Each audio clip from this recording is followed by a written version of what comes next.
You don't know you've killed 9,000 Hamas terrorists. Can I tell you, when we've made a mistake with numbers, we've corrected ourselves. Yeah, but you don't know you've killed 9,500, do you? You can't. No, possibly. that is the intelligence information that we have.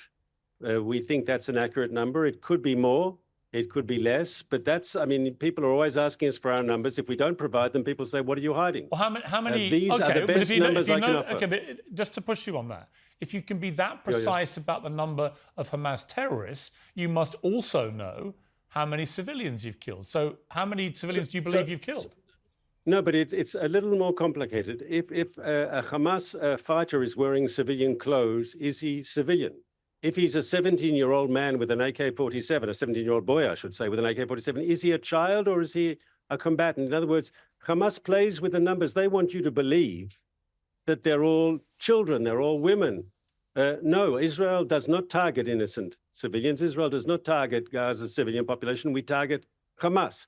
Now, have there been civilians caught up in the crossfire between the Israel Defense Forces and the Hamas terrorists? Of course there have. There hasn't been a war in history without, unfortunately, people being caught up in the crossfire without civilian casualties. But are we making in Israel an effort to avoid that?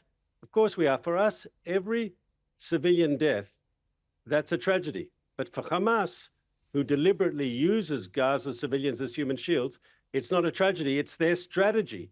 They deliberately embed themselves under schools, under hospitals, in civilian neighborhoods, even under UN facilities.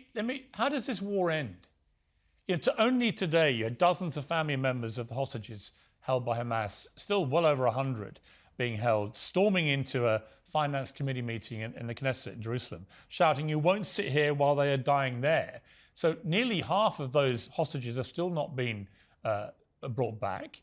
You've only killed, by your own figures, you've killed a quarter of Hamas terrorists, so 3/4 are still there. Your mission statement is to eradicate Hamas. The infrastructure of northern Gaza has been pretty much obliterated. Similar thing is now happening in the south. So again, I just ask you, what does victory look like? How do you know when you've won this war? How does the world know? So in the northern part of the Gaza Strip, we've already destroyed Hamas's ability to organize to operate in large-scale military formations. We've destroyed their battalions. We've destroyed their brigades.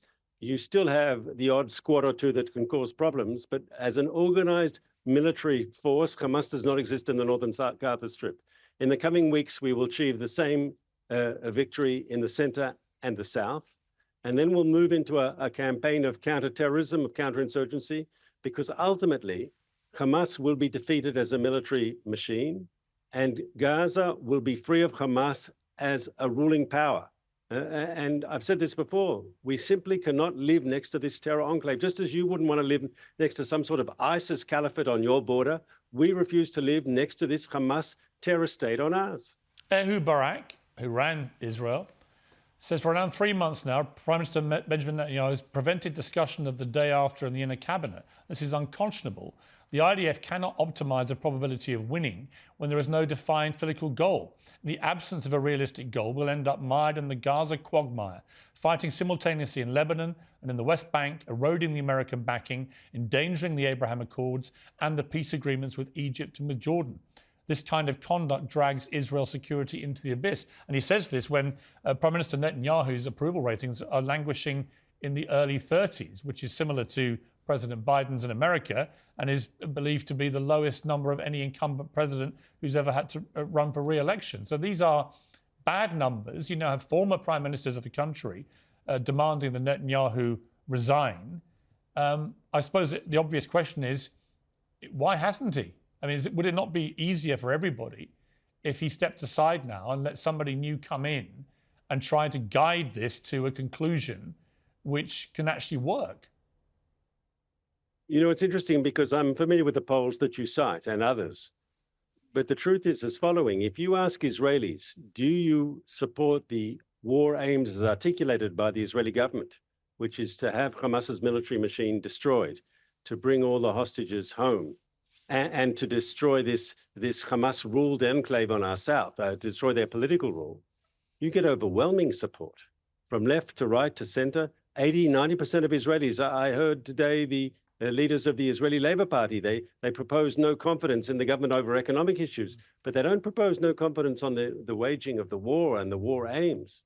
On the contrary, Israeli society is united that Hamas must be destroyed as a political and military force. And you can understand why, because when Hamas crossed the border on October 7th and started killing us, they didn't ask us if we supported Netanyahu or we opposed him, if we're left or right, if we're religious or secular, if we supported judicial reform or opposed judicial reform. Hamas just killed everyone they found. And I think for Israelis, we have our passionate debates in this country, just as you have in Britain and people have in democracies around the world. Of course, we have our passionate political debates. But ultimately, I think October 7th was a moment when Israelis understood, we have enemies, and there are people, young soldiers now fighting in Gaza against Hamas. Some of them are left-wing, some of them are right-wing. There are different political opinions, but we understand as a country, we have to get this done. Hamas must be destroyed. It must be removed from power, and we must do everything that we can to get the hostages home. You always get sent out, Mr. Regev, to defend Israel, and you do so every time, and I give you credit for that. Benjamin Netanyahu, despite repeated requests from this programme to do another interview, I interviewed him in March, nothing, hasn't given a single interview to a non-American television network. Is it not time that he answers some tough questions himself? Well, he's answering tough questions every week to the Israeli media, which is just as tough as the British media or the American media. He's been doing these regular press conferences and answering journalist questions. But ultimately, I mean, he's focused today on winning the war. And I see him go in and out of war cabinet meetings. And this is the big picture, because ultimately it's important that people understand what Israel's doing and why we're doing it. No, I understand that, but he has given a number of... The most important thing is to win. Yeah, but he's given interviews. The most important thing is to win. He's found time to give interviews to American media. I think he should give one to European media. I would just like to once again, given that you do come on every time that we ask you, and I give you credit again for doing that, if you could just pass on that request, and I think you should.